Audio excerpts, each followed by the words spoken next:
What's up, you little botchy roos? So me and Basil again apologise for the long delay between uploads, but we're trying to figure out our rhythm now we're outside of lockdown. But if you're a fan of what we're doing, the good news is every time we forget to record, we feel guilty about it and come back better than ever.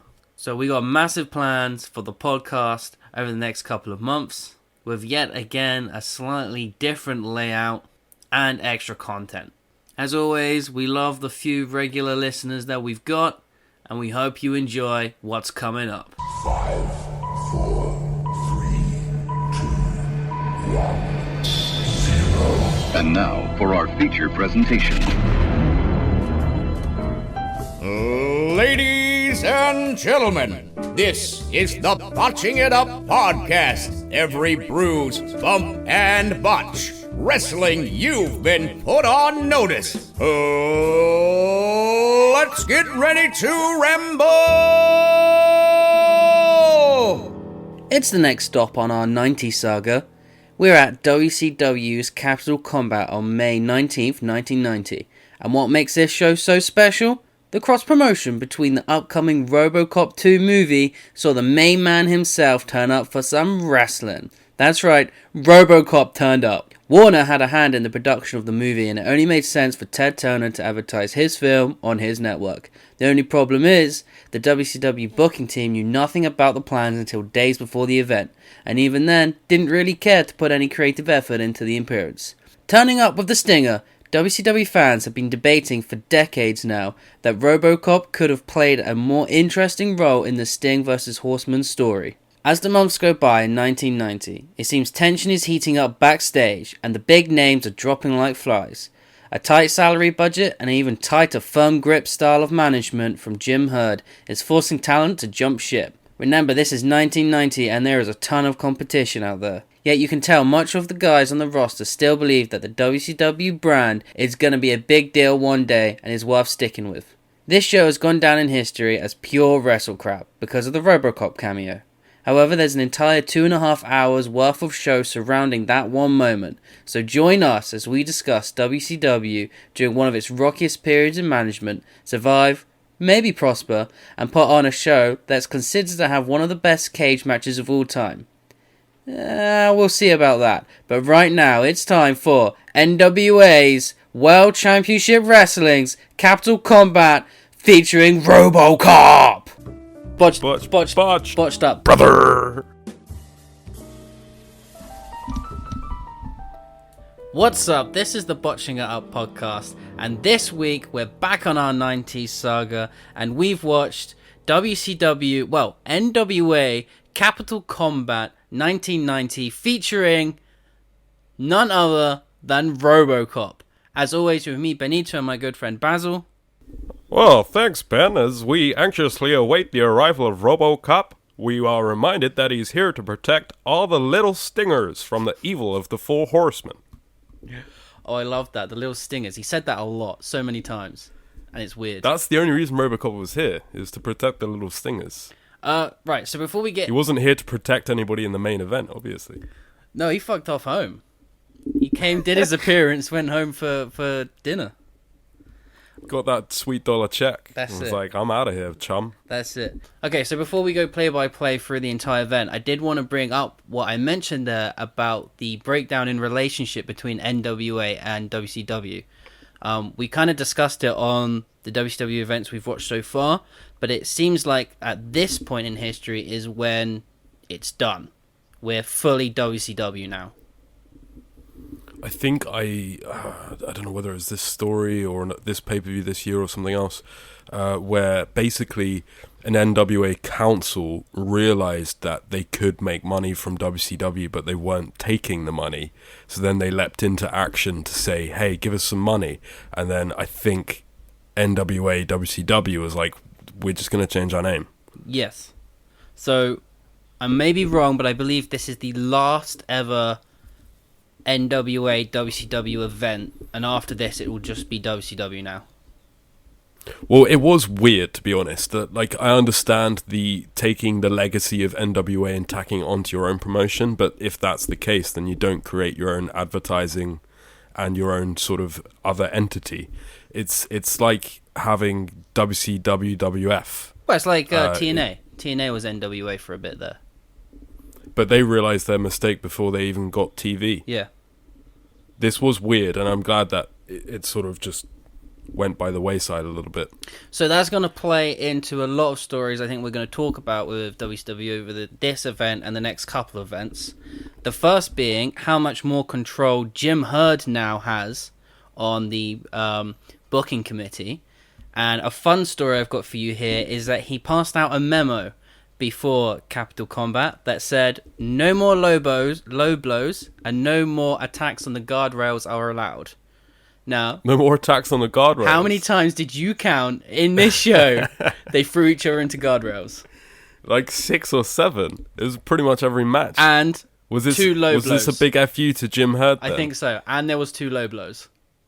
Jim Herd was all over this show, and not for good reasons. The booking on this show was awful, from the opening match to the main event.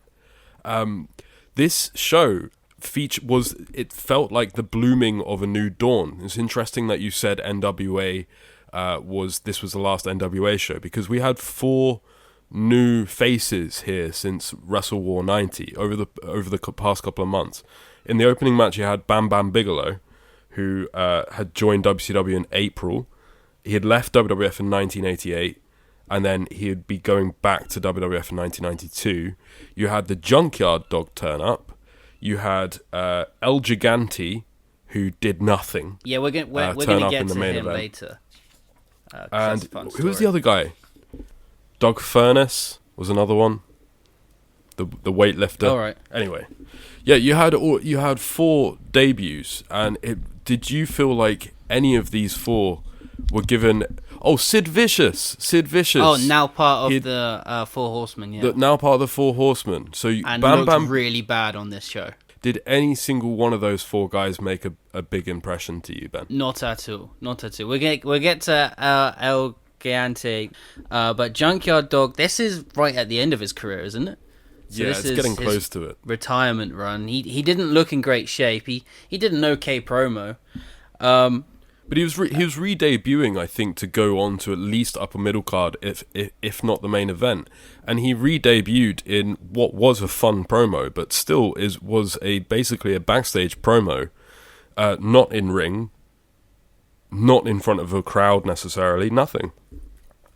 You had Sid Vicious not speak a word and look like an idiot. And you had like an idiot, yeah. Bam Bam Bigelow as part of a 6-minute curtain jerker, which I know he was kept away from the match's finish, but still didn't really stand out too much. I feel like he could have done a lot more fun things with Mick Foley as well, seeing as those 2 had history. So anyway, this is WCW/NWA Capital Combat 1990. Do you know what date this happened on, Ben? It happened on Saturday, May 19th. May 19th. Kane wasn't scared of an imposter Kane, he was scared of Robo Cop. So this is at the DC Armory in Washington, DC. What a fantastic throwback to our own content. Fantastic. Meta, bro.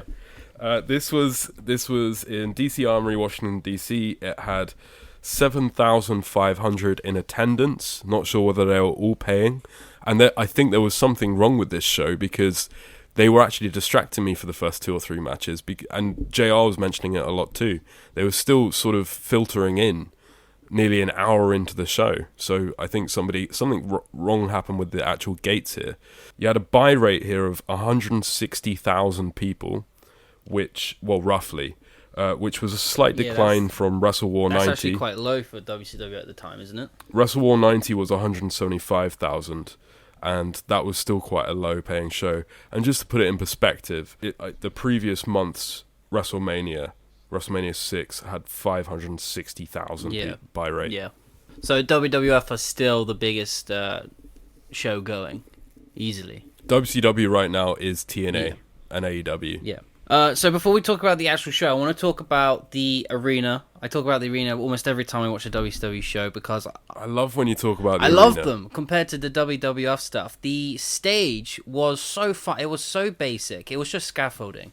It wasn't even that special. But for 1990, It was just something completely different. I loved it. As we mentioned with the Blood and Guts chat that we had earlier, though, we just like a little bit of scaffolding. Yeah. That's what It we just want, makes really. all the difference to a black curtain. Yeah. You know. All right, so the show opens up. Animal, Hawk come out on motorbikes, which is always fun. Them with Norman the Lunatic, who has found himself a little toy scooter since we've last seen him. They defeat Bam Bam, Cactus Jack, and Kevin Sullivan in 9 minutes and 38 seconds in the opening contest. Meltzer gave this 2.5 stars, which I think is actually quite generous. Okay, no, this match, this was the start at the beginning of heels and faces not necessarily making sense for me. The Road Warriors look like heels in this. I know that they're supposed to be tough and bad, but Cactus Jack, Kevin Sullivan, and Bam Bam Bigelow, as a team, even then, are just wonderful. Like, how could you possibly boo them? They perfectly fitted together. Yeah, but Road Warriors were genuinely acted like mean bullies, which shall they I give are. you a little backstage scoop on this? Oh, I go think on. you probably already know. This is their last WCW pay-per-view because of money problems. So I did not actually know that. I think they just generally didn't want to be there and didn't give a fuck. Well, I did kind of feel that in the last couple of shows we've watched. They had very quick matches, like 5-minute matches with The Undertaker and people of that caliber at that time. And they just sort of roughed them around and then left in both the Clash of Champions and the Wrestle War And what's pay-per-view. crazy is they were on the poster for this show. They were the front of the network, at least, for me. But they were the actual pay-per-view poster as well. Okay, so Road Warriors and Robo Cop, both guys that turned up and then couldn't be bothered to come back because they didn't get paid enough. That's it. Exactly, that's it. I've also heard a lot of stories about Norman the Lunatic. I think he's become a fan favourite of mine, at least, as we continue to watch these 90s stuff. I was going to ask you, like, do you reckon we could find 2 Norman shirts? Oh, yes. Because he was actually wearing his own merch this show with his face on it. I noticed he's dropped the Lunatic, and I also found it quite funny. Was he built just as Norman this time? Yeah, he's just Norman Okay. now. And I found it quite funny that his gimmick was riding out on a scooter.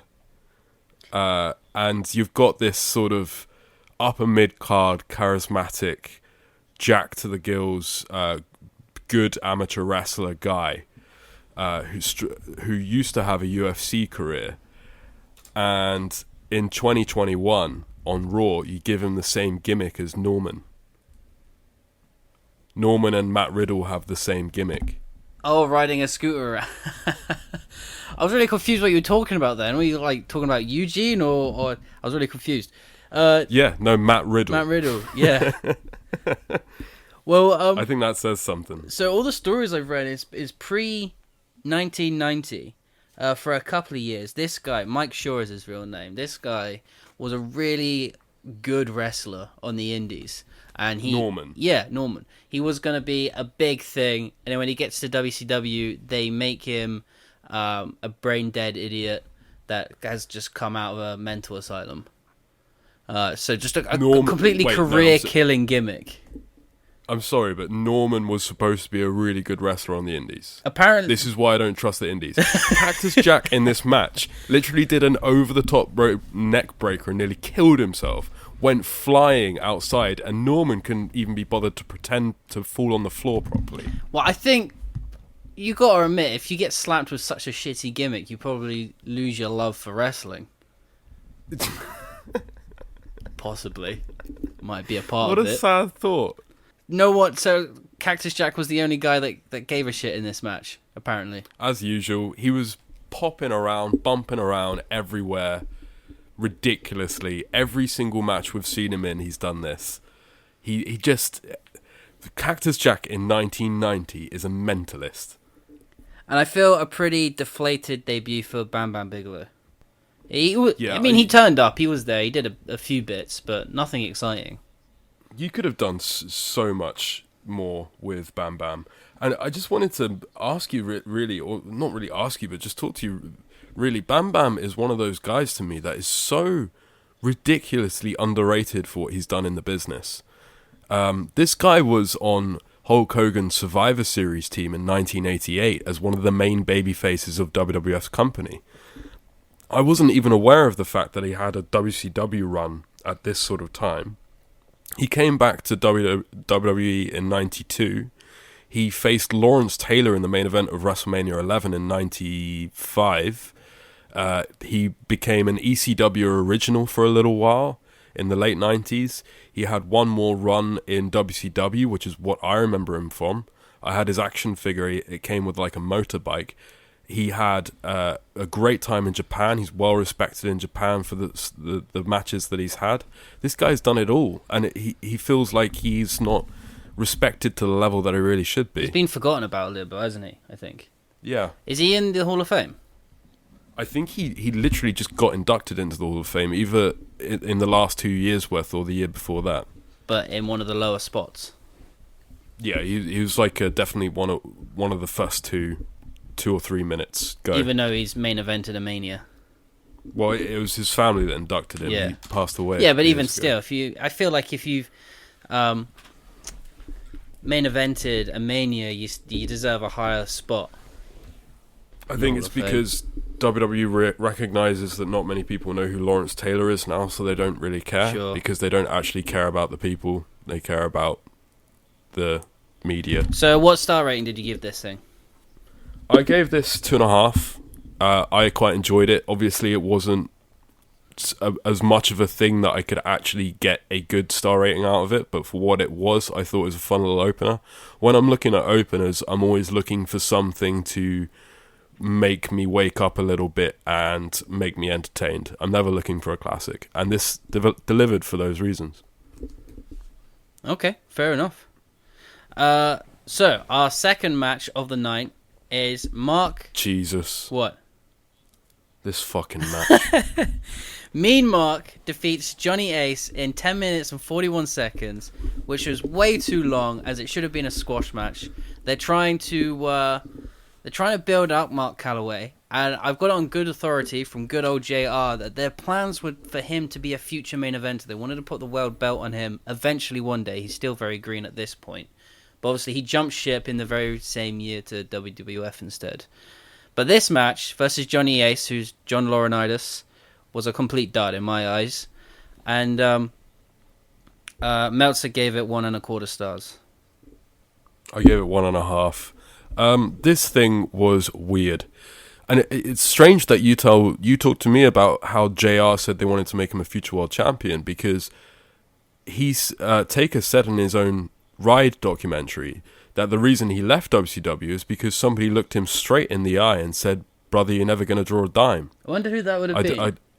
Well, he said it was either Jim Herd or one of the higher ups. Maybe Jim Herd, because from the stories that I'm reading, it sounds like the booking committee and Jim Herd were on very different wavelengths.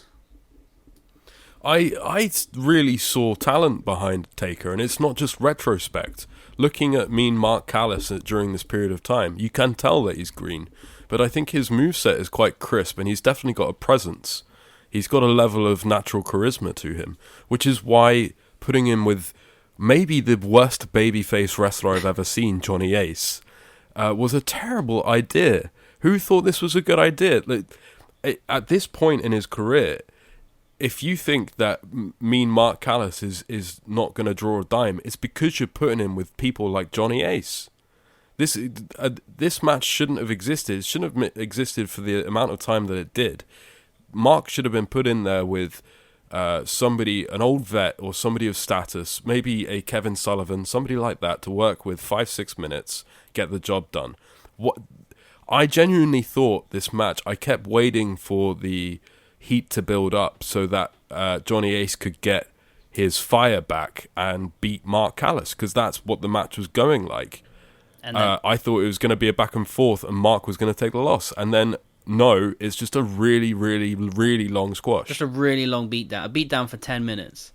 I think Johnny Ace got maybe 5 offensive moves in. So yeah, Mean Mark wins. This match should have only gone 3 or 4 minutes at the most. I genuinely thought Taker looked impressive in his early WCW run. I hope that Johnny Ace doesn't stick around in this company too much longer, because I really love this roster. It feels like a proper little federation. Everybody's got their own character. Everybody works quite well together in their various different little groups. Johnny Ace has got no place in this. He feels like a early 90s WWF jobber. He doesn't feel like he should be in WCW. Who was he thrown into a tag team with on the last show we watched? Can you remember? I can't remember the name of him, but it was a tag team for a while. It was called the Dynamic Dudes, and they had skateboards. And I think Johnny Ace was left alone here because the other guy had left the company. Was it, fucking... Oh, Shane Douglas, wasn't it? Yeah, that's it. Shane Douglas. Crazy. But you can tell they got plans for Mean Mark, because even on the 3-4 shows that we've watched, there's definitely been a rise in the matches he's been in. You know, he went from like a jobber squash tag team match, and then a tag team match that went a bit longer, and then obviously that tag team fell apart, so he's on his own now. And they've given... Well, this felt like it should have been a squash, but they gave it time, so they obviously had some confidence in him. I feel like their plans just didn't go quite right. I think they wanted him to be in that tag for a little while longer and get the rub from the Road Warriors before breaking off into solo. But what would have been like an 8-9 month build there for that had to become the next month, just out of necessity. Yeah. Okay, next up, Gordon Sully is backstage, and he's telling us the status of Sting, and Robo Cop is in the building. The little dialogue that you gave us right at the beginning of the podcast. This is did they have to find a hallway so dimly lit to film in? I couldn't fucking see anything. What honestly, when I see stuff like this, like Gordon Soley, what is Gordon Soley thinking in his head when he's got to introduce RoboCop? Fuck, it's time to retire. I think he's just thinking about the hotel bar. Yeah. Because he looks like he's done, bro. Do you reckon he went to watch RoboCop in the cinema? This was advertising RoboCop 2. Yeah. So Gordon Soley might have already become a big fan of RoboCop 1. I don't know. Which is why he wanted to meet him backstage so much. I can't see it. He doesn't look like a RoboCop kind of guy to me. He looks like... Well, I'm a RoboCop kind of guy, and this segment worked for me, brother. He looks more like a Narnie fan to me. Yeah. Nah. I don't think so either. I think he's a Stallone guy. Alright, okay. We'll get to RoboCop. So Tony Schiavone, my boy, you didn't like this. I quite liked the way they did the interviews on this show. So basically, instead of being backstage, they had like a little spot to the side of the arena where you could see the ring and the crowd behind them as they did interviews. Oh no, don't get me wrong. I liked it. I did like it. I didn't like the fact that threw Junkyard Dog onto it from his first appearance in over a year. It just didn't make any sense to me. So this time round, we got the Rock and Roll Express being interviewed about their match coming up, and I had never realised that Robert Gibson has a lazy eye. It was very distracting in this promo. That's the only thing I've ever noticed from him. Yeah, he's had a lazy eye for like 35 years. That's why he reminds me of Nick Buck. I've never really looked at him that closely before this promo. Ricky Morton is such a great face, and Robert Gibson is really the shits. Well, he's the B guy, isn't he? He's the backup. These are the Bucks. Matt he's the is Devon Ricky. of the team. Matt is Ricky, and Nick is Robert. Yeah. In the Usos, who's the A man and who's the B man? Well, it used to be the A man was Jimmy and the B man was Jay, but I think nowadays the A man is Jay and the B man's Jimmy. Yeah, I would agree with that. Did you know that the Fiend's dad used to be a captain? Yeah, what was he a captain of? I don't know. I assume it was a boat because he had a little anchor, a cute little anchor on his pants. Did he? I didn't notice the anchor. Yeah. The Samoan SWAT team. What a team. Fatu and the Samoan Savage, I think the other guy's name is, defeats Mike Fratona and Tommy Rich in 17 minutes 54 seconds. This got 1.5 stars. This is where me and Meltzer really didn't get along with this one. But can I just say the critical consensus for this match is overwhelmingly in favour of Meltzer. So maybe I'm just wrong. Why did you love this match so much? I loved it because it was 11 to 12 minutes of hot tag frustration. It was like, well, no, I'm not going there. It was all of this build up and build up and build up and build up, and oh, there's an illegal tag. Oh, the ref didn't see that. Oh, there's a dirty double team. And yes, I understand that there was quite a bit of chin locks, quite a bit of holds for long periods of time, but I haven't seen a hot tag done that professionally in quite a while. It was just so frustrating that I feel like first of all, I've got to say that as well, the Samoan SWAT team, I think this was very early in their careers. I didn't realize Rikishi was in the business even at this point in time.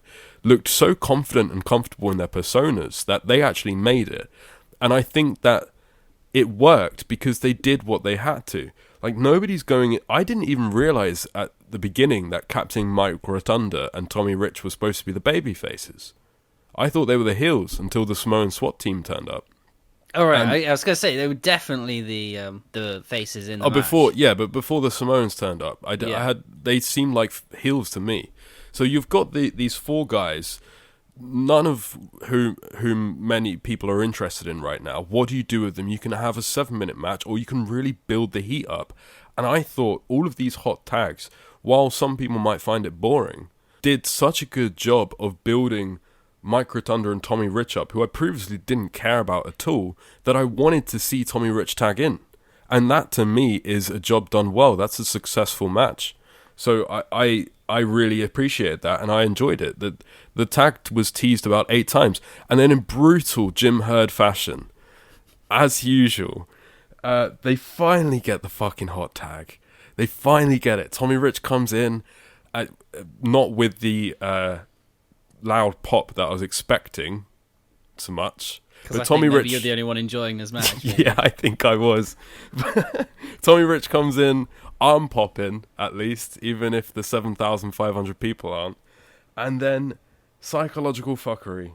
Just as the tag happens, Tommy Rich gets screwed and the Samoan SWAT team win. I thought, wow. No, come on. Maybe I can understand why people might find it boring. I think Meltzer giving it a 1.5 is atrocious. This was a 3 stars to me. So match of the night for you then, yeah? So far. Well, if you're going to get much more excited than that, well, this is a great event. Your thoughts? Yeah, I think it deserves a bit more of a better rating than that. But I think the match went on too long. I think that's a problem with this entire show. His matches were long. Again, maybe because it was between 4 guys that the crowd didn't really care about.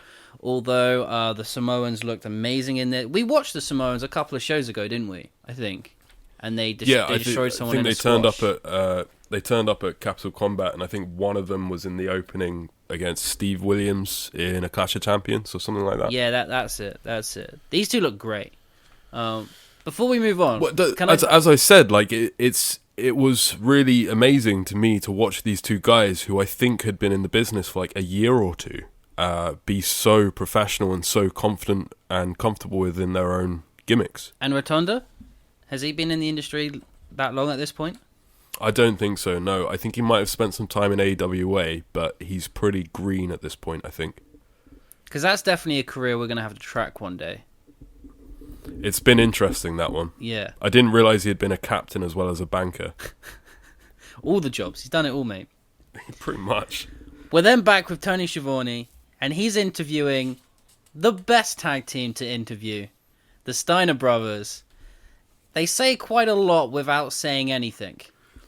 Isn't it hilarious that Scott Steiner's been shit at promos for 40 years? But at the same time, they're just brilliant.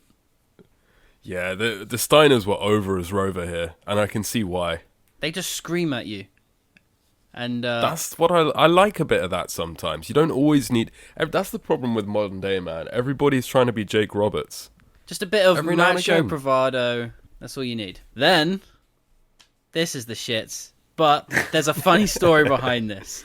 Paul Ellering beats Teddy Long, who in a hair versus hair match, Teddy Long has to get his hair shaven by a famous hairdresser. I forgot the guy's name. Jay Tapper, world famous hairstylist, who literally just like savagely buzz cutted out off camera and then walked off. Luckily, this only goes 2 minutes. Meltzer gave it -2.5 stars. But the story of why this match exists is more fun than the actual match. So this is just to pop the boys backstage because both Paul Ellering and Teddy Long were both complaining too much in the cars that their hairs were fading and that they were losing their hair. So some idiot backstage thought it would be hilarious if they had a hair versus hair match, and it got booked. So this is just a joke. See, I was thinking about this, and I was like, how mad would it be, right, for you to realize you're going bald, and then be like, I can make money out of getting my hair cut, and then getting your hair cut live on TV, and then like an hour later playing it off as a gimmick for more money. That's just a strange living. Yes, what an industry these guys live in, I suppose. JR and Conrad on their podcasts, they talk about it a lot as the let me up match. They say that quite a bit. Basically, the piss break. It's a polite way of saying the piss break. Yeah. JR basically called this a piss break in the previous match, in the Samoan SWAT team match. He said not to go to the refrigerator next because Paul Ellering and Teddy Long is coming on, and that you need to sit and watch this. Go to the refrigerator in a little while. So he was already taking the piss out of it before he even turned up. But hey, it was kept short. It was kept very, very short. I don't know whether you've ever seen the Ricardo Rodriguez tuxedo match in WWE. I think I versus have. Santina Marella. I think I watched it when it happened, but not since. That went about 10 minutes.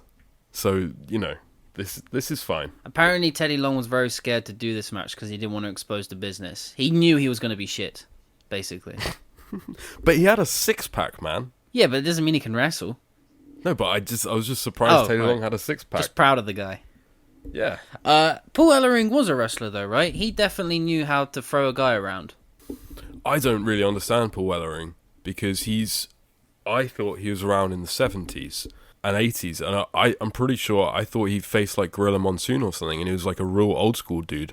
But then he was still managing tag teams in NXT like 2 years ago, so I have no idea how old he is. The only story I've ever heard about Paul Ellering was that he was considered by all the boys to be a proper intellectual. He would be reading all of the broadsheet papers and novels every day, talking stuff that they didn't understand, but everybody still had time for him. He was one of the boys, despite being seen as a bit of an intellectual. So that's probably why he won over Teddy Long then in this joke match. I would reckon so. Because he was one of the boys. Definitely. Like you said, the hairdresser lops off his hair, runs out. We all get a good laugh of it. It was wearing boxing Did gloves, you get a big good laugh out of it? No, I just didn't understand what was going on at all until I listened to JR talk about it. Yeah, no, I did like Teddy Long's entrance with the full boxing gear. It's just carny, bro. It's wrestling. It's wrestling. Talking about wrestling, we're back with Tony Schiavone, who's talking to the Four Horsemen. And again, these guys have made a living out of saying a lot without saying anything at all. Yep. They all proper alpha it, as they always do. All great talkers. Ric Flair. They're talking about their match in the main event. And for at least an hour of time before we got to the main event, Sid Vicious looked so menacing here that it was unreal. In that suit, almost, 6'5" or something, with that chin made out of granite. I would be terrified. I would be pissing the bed as a 6-year-old looking at him. Sid Vicious looks really good here, and then completely undoes all of that later on in the night. We'll get to it. But I mean, for at least that hour, you were like, "Who is that guy? He's gonna destroy Sting." Yep. So at least you had that for an hour. So has he just debuted then? This is the first time we've seen him. He debuted this April. So this is May. So he had debuted a month before, along with Bigelow. I think Gigante made his debut on this show. But they were slowly making an influx of newer faces, and I think that's because a lot of guys during these months. 1990 was a pretty shady year for WCW. A lot of guys either got fired or they fell out with the business or they just quit upright. Yeah, I think well, a lot of that's got to do with Jim Herd. Yeah, we talked about this on our last WCW podcast. A lot of people are complaining about money. A lot of people are leaving. And obviously the Road Warriors are going to be leaving soon. I can't remember who we were talking about last time. We were talking about 2 or 3 people. From what you said about... we were talking about Taker's previous partner as well. But from what you said about the low blows and the guardrails thing, it sounds like people were kind of pissed off with the booking community at this point as well. That wasn't the booking committee. That was solely Jim Herd. I think Jim Herd then. Yeah, I think he had a tight chokehold on Cornette and JR and Ole Anderson. Yeah, but apparently Ole just didn't give a fuck. He would tell you to go fuck off to your face. Was JR on the booking committee then? Yeah, JR was involved. I think it was JR. Ric Flair was booker up until I think the last show we watched. Then he stepped down, didn't he? And Ole steps up. Yeah. Cornette, JR, and a few other 2 other people. I think I can't remember who though. Next up, we got the Midnight Express versus Brian Pillman and Tom Zeke, who we've had a lot of fun with over the last couple of shows. This match goes 20 minutes and 20 seconds. It's for the NWA United States Tag Team titles. Meltzer gives it 3 3/4 stars. This idea of having 2 tag team championship belts is so confusing to me. Because you've also got the Steiners, who are the world tag team champions. These are the US tag team champions. Yep. So these are the lower mid-card tag team champions. But Midnight and the other Express guys are like the biggest tag team in the world at this point. Or one of them. They're up there. I absolutely loved Jim Cornette getting pasted by Pee Wee Anderson, the referee, and getting thrown in the cage and then going wild over it. But overall, I'm not sure whether you agree with me. I felt like Cornette being in a cage actually took away from the match than gave to it. Well, the commentary team spoke a lot about Cornette not being able to be involved in the match. But is that not what makes the Midnight Express great? Cornette's involvement? This was the weird psychology of the match. We were supposed to be reveling in the fact that Cornette was in a cage, but Cornette didn't do anything before the match to wind us up enough to care about the fact that he was in a cage. So it was just a very strange, vicious cycle of Cornette being in a cage but taking away from the quality that he could give to an otherwise great match. I guess if you're watching weekly TV, then you're excited by the fact that Cornette's in the cage. Oh, he definitely played it to his true Cornette level and was an absolute superstar in that tiny little shark cage. But I think it's a little silly to lock Cornette up. You know, yeah. He's supposed to be running around everywhere. Yeah, he's the real star of this. Brian Pillman, I know you said we've enjoyed him. We have enjoyed him. But the amount of talk I've heard about the quality of his matches in this sort of era, I didn't see at Wrestle War. And if he wrestled at Clash of Champions, I didn't see it there. This was, to me, the first true superstar performance that I've seen by Brian Pillman. He had an incredible level of boundless stamina, charisma. He had a slick moveset. Everything he did looked good. And he just kind of... The Z-Man. Man, we've talked about the Z-Man a couple of times. I don't get the gimmick. I love apart that you from call the him fact the Z-Man. Well, you see, he is... But I don't get the gimmick particularly. But he's not bad. He's like that guy, again, like what we were talking about with the B-Team people. He kind of reminds me of the Angelo Dawkins of the Street Profits. Like, hitched a ride onto an actual superstar and managed to make some money out of it. Yeah. I thought the match overall was great. It was a real step up in quality from the rest of the show so far. I thought they did some great heat building. I thought the Midnight Express particularly they're just great in everything. They had an absolute banger with the Rock and Roll Express last pay-per-view, and it's nice to see somebody established like the Midnight Express working to the best of their ability to get the very best combination of chain wrestling, high flying, and heat building from a guy like Brian Pillman. They really gave him the rub before they took his title, and I appreciated that.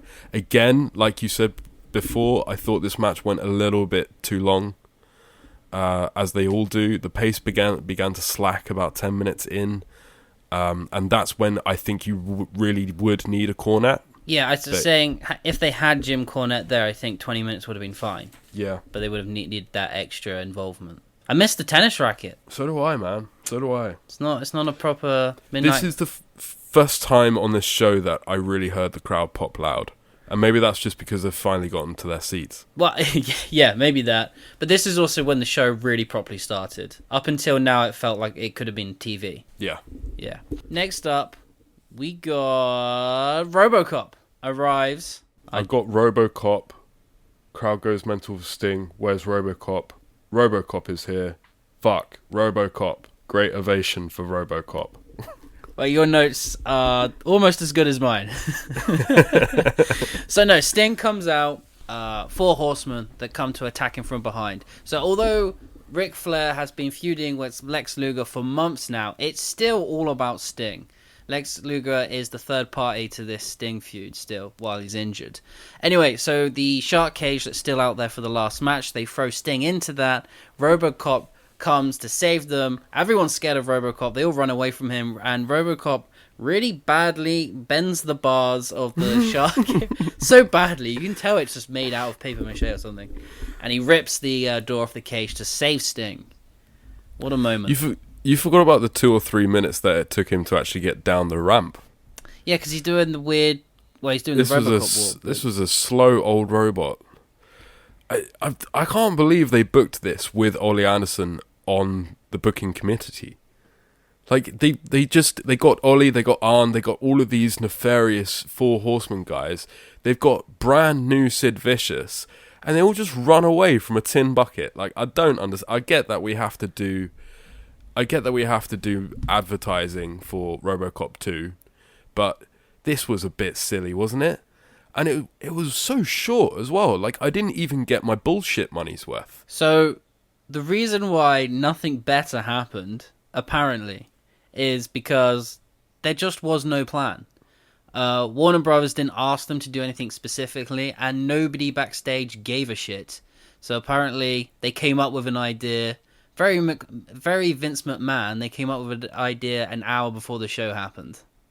Also, I don't really see how the 4 horsemen look like heels here. Like, if you're standing in the back and you're one of the boys, you're looking at Sting, you're like, Sting's a bit fucking weird these days, isn't he? Hanging around with RoboCop. Yeah.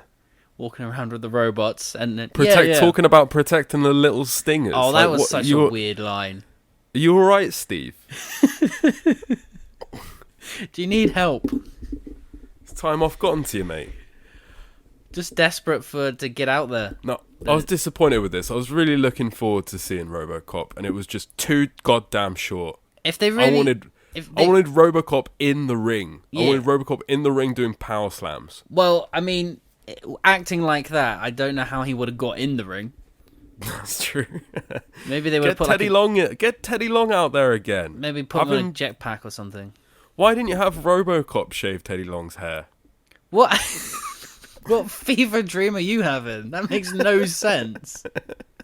What would have made sense is RoboCop coming in the main event. We'll talk about it in a minute, but it's a cage match, and him ripping those bars open to get into the match at the end. Oh yeah, man!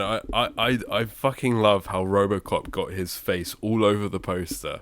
Probably got a well hefty paycheck for it. He's got a movie coming out in 2 weeks. He's getting advertised for the movie from this.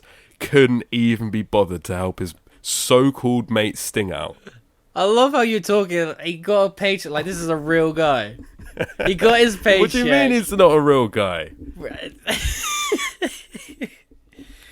Oh, okay. We've already talked about it, but Tony Schiavone interviews Junkyard Dog. This is his debut, and Junkyard Dog made a really good "your mum" joke at Jim Cornette. What did he say? He was like, I was walking around town yesterday, and I was at 235 Louisville Street, Kentucky. Do you know where that is? And Jim Cornette was like, That's my mum's house. And Junkyard Dog's like, yeah, that's right, I'm your daddy. Brilliant. So, who's he going to go up against? I think the idea is to put him somewhere near the main event. I assume that I don't actually know, but I assume that he's, at this point, going into some sort of mini feud with maybe one of the Four Horsemen. Yeah, someone ran in, but I don't know who it was. I didn't recognise him. I can't remember. Towards the end of the segment. Well, doesn't matter. Doesn't matter. Next up, we got... Who won? The Rock and Roll Express defeats the Freebirds in a corporal punishment match. Oh, this is fun. 18 minutes and 33 seconds. Good old Meltzer gave it 2.25 stars. Now, so this was meant to be a strap match, and even the commentary team were a bit confused as to why the whips were placed on the corners and they weren't actually strapped together. That's because, I don't know who it was, but someone fucked up, and instead of buying a proper bull rope before the show started, they went to a sex shop and bought a Nine Tails whip instead.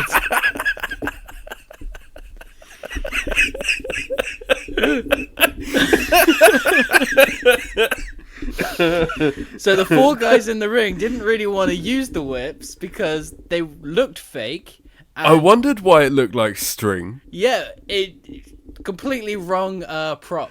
So it gets... Oh, that's hilarious, because the amount of times they like whip it twice and they're like, right, I'm just going to put that back on the turnbuckle. They gave it a good old attempt at one moment. They go crazy with it, and then that's it. We don't see it again. So if you're watching in the moment, I think you'd be thoroughly disappointed that the gimmick isn't used. I was so confused by this, because not only was the gimmick not used, but if you have a gimmick, it's at least sort of like visual. Like, even if you don't use it, it's there. Yeah. And I couldn't even see these ropes. I didn't know what they were talking about when they said there were ropes on the turn. I was looking for them. I was like, where are they? I can't see them. The commentary team, especially, was it Bob Caudle? The whole time was like, I'm surprised the Hills haven't used these straps. I'm surprised that these straps haven't come more into play. Because this makes so much more sense now. Because like, both guys were like, what are we watching? This is a tag team match. They had to keep reminding the audience that this was actually a gimmick match. I think they should have just completely given up with it and had a normal tag match. Yeah. Yeah, it sounds like they should just not have taken them out there, the whips. Shout out to the Rock and Roll Express coming in on a moving platform with a jukebox on it.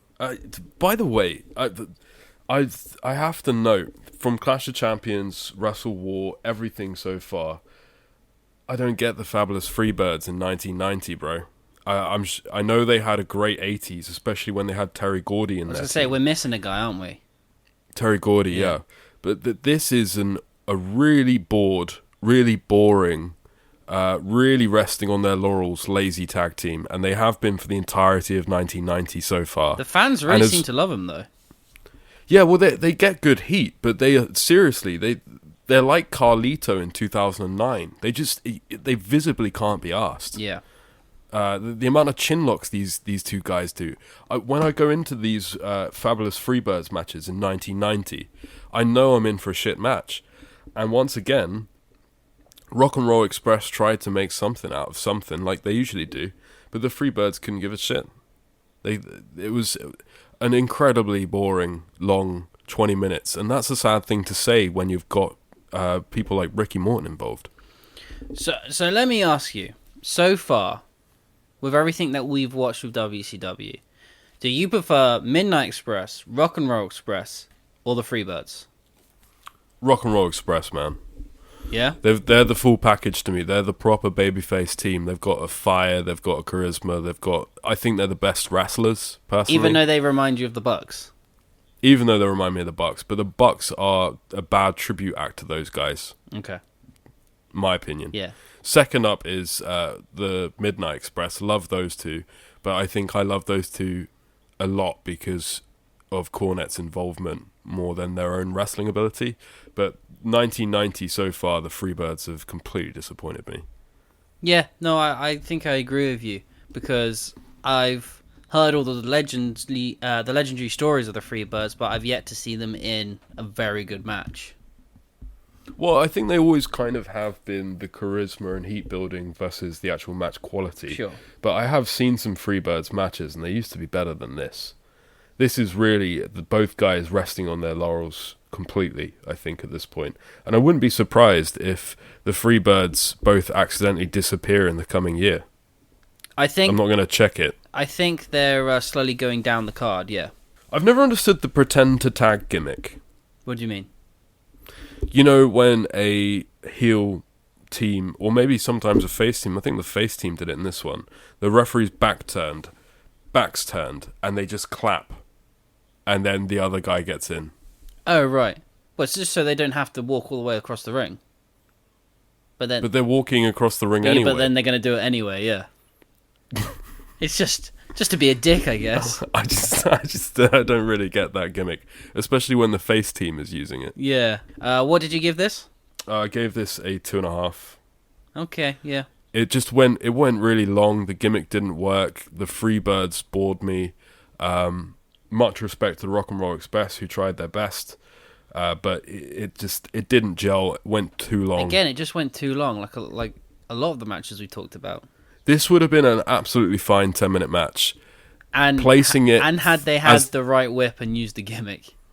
Placing it as the third tag match, which didn't work, which went too long, in the middle of 4, with Robo Cop and a hair versus hair managers match as the breaks in between the tag matches, I'm getting pretty done. I'm surprised you hadn't bitched about all the tag matches so far. Well, there you go. There we go. We're back with Tony Schiavone. He's talking with Doug Furnas. And then Sting gets involved in the middle of it. Crowd pop's mad for Sting. They love him. No wonder they haven't benched him while he's injured. I would be genuinely surprised if Vince McMahon hadn't sent out feelers to Sting. Of course. 100%. I'm not sure why Sting didn't take the money. Because he's born and bred WCW. Ran through his veins, I guess. Don't know why. It's a sinking ship, really, at this point, isn't it? It's not a sinking ship. I think they had a great 1989, both financially and in terms of quality. Okay. It's just this sudden... Just a lull. ...turn up of Jim Herd right. That is really spoiling stuff at the moment. Okay. And then after that, we get my favourite match of the night. I don't know if it's yours. Doom, which is Butch Reed and Ron Simmons. I've had a lot of fun with these two guys, all the shows we've watched so far. They beat the Steiner brothers in 19 minutes and 14 seconds to win the NW Tag Team titles in what was really quite a rough bullying affair. Meltzer gave this 3.25 stars. I would give it more, but probably just being biased. What did you think? I gave this a 3.5. I thought it was. I thought you summed it up really well by saying it was a rough bullying affair. I thought the match had a ton of heat as well as good spots, and this is one of those matches that feels like shoot. Like, actually, I don't know whether it's investment within the feud, investment within the match, or the crowd immersion, but some matches just feel more like a shoot than others, and this felt like a genuine bad-blooded contest between 4 great wrestlers. And I feel like back in the day, this would have been the smart marks go-to for, this one's going to bang. Yeah, definitely. I don't think it was a shoot in a way that they actually didn't like each other. No, I think it's just... I didn't mean like that. Yeah. I think it's just 2 tag teams that everyone knew that if you go against these guys, it's going to be a rough one. They're going to go for it for real. Yeah, I meant more like a Brock match. Yeah. And you can definitely tell that these 4 guys had a lot of fun being in there together. They worked really well together as well. I'm really glad that Doom won the tag belts because they've been consistently good since we started watching WCW. The Steiners are excellent as always. I can't think of a single period of time as a tag team when the Steiners weren't brilliant. Yeah. A fun point to note here is the match should have been DQ'd twice because of the over-the-top rope rule. Wow. Yep, which obviously... No, I didn't even realise the over-the-top... I thought they had slowly gotten rid of that. Well, I think they are, because obviously they hadn't... But there is that one. It was in an earlier match. One of the commentators said, "Oh, he literally went over the rope, and that would have been a DQ." So it's obviously still a thing. One thing I've got to admit is that while they've been done pretty well up to this point, the amount of cheap heat heel finishes to win a match is starting to grate on me a little bit. They didn't need a cheap win here. Doom could have won clean and it would have been fine. Yeah, and I feel like we say that with WCW a lot. But Doom deserved it as well, because they've been on a rise since they, lost the masks a couple of months ago, and they were gutted about that, but now they seem fine about it. They definitely working their way up to this position. But I assume we're going to get like a really cool rematch. I hope so. I don't know the matches coming up. I just thought it was a weird low-key finish after a pretty banging 17, 18-minute match. Again, 17, 18 minutes, but this shows that it can work, because fourth match in, at this point, I should be completely done with this product. But they sold me. They brought me back in, and I really enjoyed the match. Fair enough. Then let's talk about the main, shall we? Yeah. Yeah. Lex Luger defeats Ric Flair by shenanigans, as always, in a steel cage match for the NWA Heavyweight Championship. So obviously DQ, he didn't win the belt. 17 minutes, 21 seconds. Total chaos at the ends. Before we talk about that, I did just want to bring up the steel cage, in that it's a Hell in a Cell without a roof. It was weird, this one. The holes in it were giant. The actual cage holes. I did really like that the top of the cage had it coming inwards. A lot like you'd see on a fence around a factory to stop you being able to climb over it. Yeah, cool. Like it was a chicken coop. Yeah, there you go. Yeah, I guess that was to stop the horsemen climbing in, which became a thing at the end when Arn and Ole did try to climb it, and they kept on giving up for some reason. I didn't quite get that either, though, because it's a cage match. So, like, one of the options is to climb over the cage. Well, apparently not, because Ric Flair kept trying to climb up, and the commentator said, "Why is he climbing up?" And then I kept thinking, the cage is pointed inwards, so he wouldn't even be able to climb out anyway. Why does he keep climbing up it? I didn't understand any of this booking, Ben. Well, the point I was trying to make, is that the commentary team really made Ric Flair look stupid in that moment, which seems really silly since it's Ric Flair. Yeah, they should have. I caught that moment as too. I didn't really understand why they were saying, "Oh, he can't climb up that." They should have just let him climb up and do the spot, because Ric Flair is thinking, "I'm in a cage match. Oh, I know what I'd do. I'll climb up the cage." Yeah, use it. It's normal and it's natural, and neither of us would think twice about it if they hadn't have pointed out that was weird. Yeah. But so where do we start with this? Let's start with the very beginning. I really liked at the beginning, woman is in the cage, and I think she was in it to highlight the fact that it's a cell rather than a cage. And then Lex Luger makes the ref check her for a foreign object, which she has on her, after Ric Flair kind of trying to stop him from checking her for a really long time. They find a foreign object, which was a fun little start. Sure, but again, so why is Ric Flair and Lex Luger having a cage match? Well, good point. So I assume the story is the last match we saw them have, the Four Horsemen all got involved. So I assume they're having a cage match so that people can't get involved. Right, so why is woman allowed in the cage? Yeah, that doesn't make sense. I'm just saying. I enjoyed the match quality itself, bell to bell in ring. I thought was great as usual. Not anywhere near as good as the Wrestle War 1990 match they had, but Lex Luger really brought it to Flair. Flair was his perfect natural as always. There's always so much to see and take in with Flair. There was a point where he chopped Lex Luger 3 times, and Lex Luger was just taking it, and then Ric Flair backed away, put his hands up and says, "Hey, no, please, brother, don't hit me, don't hit me." Ric Flair created that moment himself. People used to say Ric Flair could wrestle a broomstick. Lex Luger was just going to take the chops until Flair told him what to do next. But Flair backed away and said, "Oh no, these chops aren't having any effect. Hey Lex, look like they're not having any effect." You know, like that was just a sample of some of the small things that Flair inflects upon every single match. But that's not saying anything bad about Luger. Luger during this period was a powerhouse of a babyface.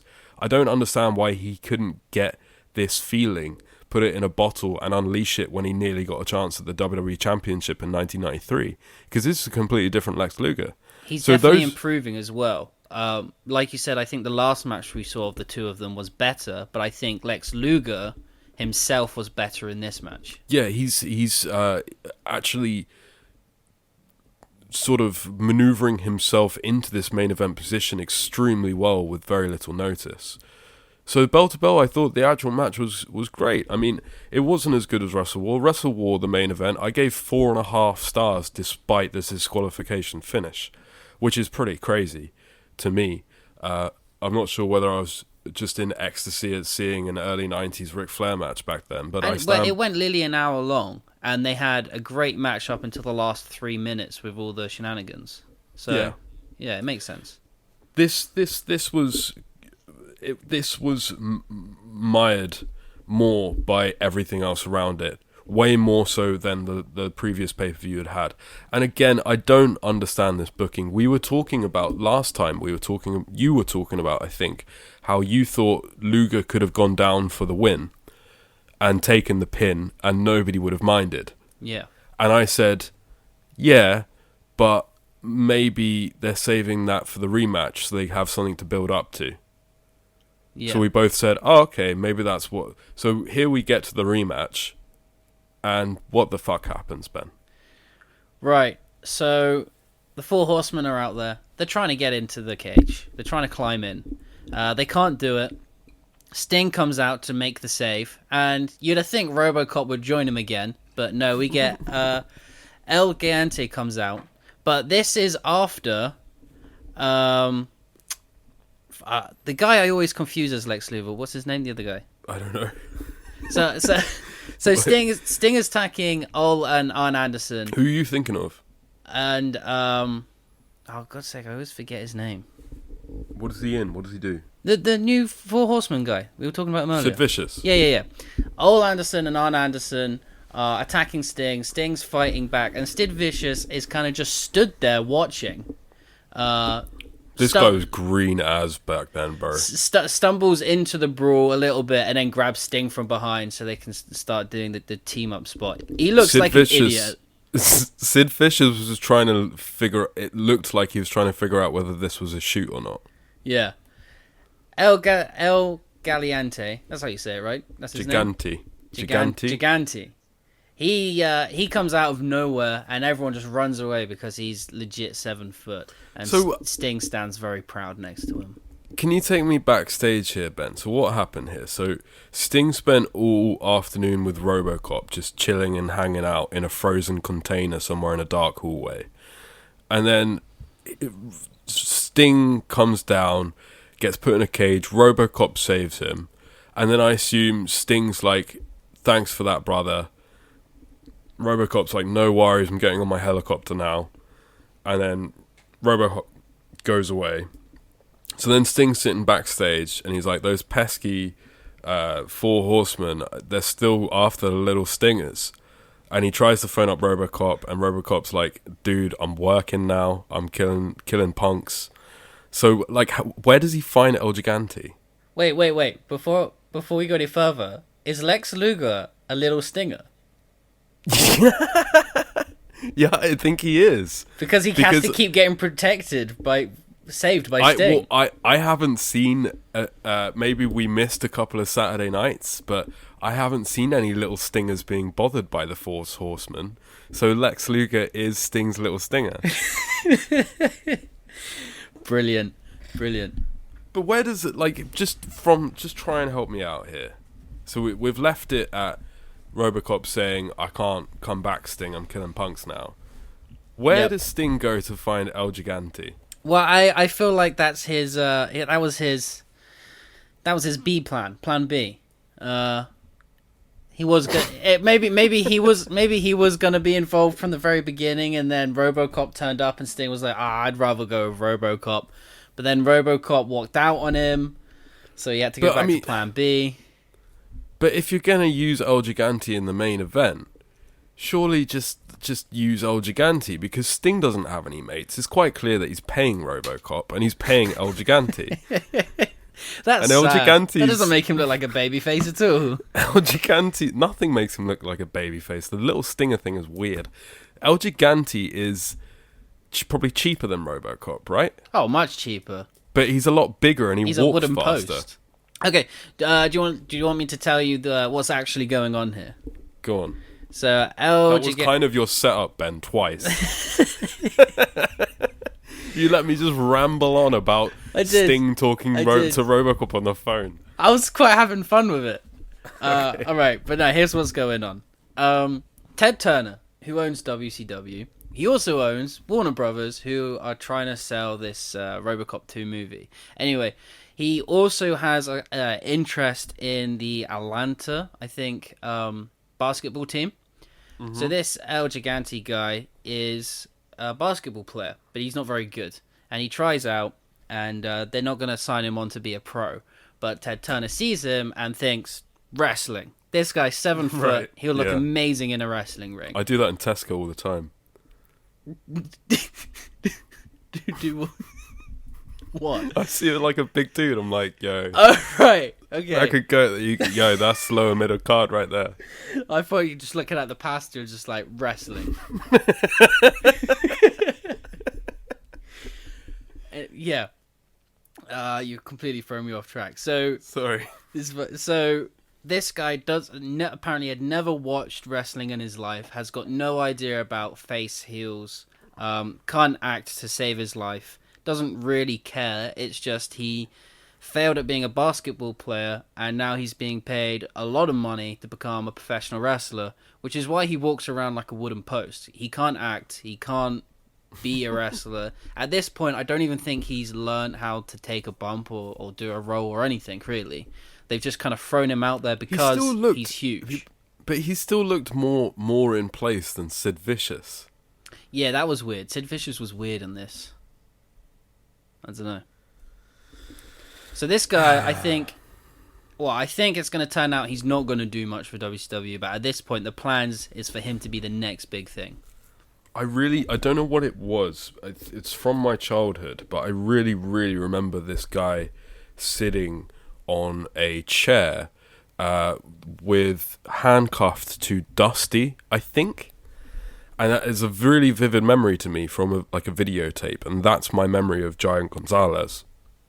I don't know when it's from or what year it is, but it must be pretty soon around here. Yeah, I assume so, because I don't think he has much of a long wrestling career, does he? No. I mean, he was in WWE in '93, and I don't think he did anything of note after that. Fair enough. Well, the plan, he gets a big debut here, saving Sting, saving Lex Luger from Ric Flair, and the plan is for him to be a big thing. So, back to the match. Apparently, O. Anderson has got the magic button to lift the cage. Fucking hell. He lifts a little bit, and a fifth Four Horsemen guy, I can't remember the guy's name, slides under the cage into the ring. Barry Windham. Yeah, that was it. He attacks Lex Luger to get the DQ. At least this time, Lex Luger wins with the DQ. Last time, he lost by DQ, which was very strange, even though he was being attacked.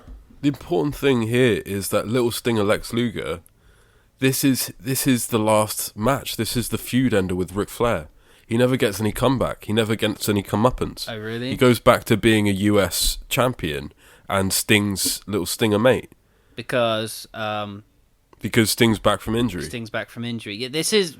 I mean, you can tell this is just a placeholder. It's all about Sting. It's always about Sting. I understand that people backstage might be trying to save face for everyone. That's why there's so many dirty finishes. But Lex Luger could have taken this loss. Especially if he's going back to the mid-card. He already had a main event DQ. He was never supposed to be in the position anyway. The World Heavyweight Champion means more than the US Champion. And it's Ric Flair. Yeah. You it's fine. Just let him eat the pin. Yeah. It's very strange. I guess they're just trying to put the heat on the Four Horsemen so that it's better when Sting comes back. That these guys. If you want to put the heat on the Four Horsemen, don't let them run away from a really old, tired, slow machine and a gigantic dude that doesn't know what he's doing. That's it. You've summed up the show. That right there. That's a good note to end it on, because that's exactly what happened. Yeah. I didn't enjoy this one as much as Wrestle War 90, but I still had a lot of fun with it, despite the fact that I've complained about it for an hour. I am really enjoying these shows. What star rating did you give the main event? I gave it a 3.5 for the bell to bell. Oh, same as Meltzer. Lex Luger has maybe the best military press slam in the business. Unbelievable. Oh, I really don't know what happened with him from this point to WWF a couple of years later. It seems like two different people. Well, we're going to find out as we continue the WCW saga. I'm loving this WCW saga. I think we're dropping WWF unless we just come across an event we like, which might be a couple of years. We'll probably watch like Rumble 92, which Ric Flair wins or something like that. So only when Ric Flair turns up, we bother watching. No, I'm interested in watching WWF. Is it 95 or 96? Oh yeah, no. Once we get to that period, that'd be fine. It's just getting through this Hogan slosh at the moment. Yeah. So, what's our next WCW show? Do you know?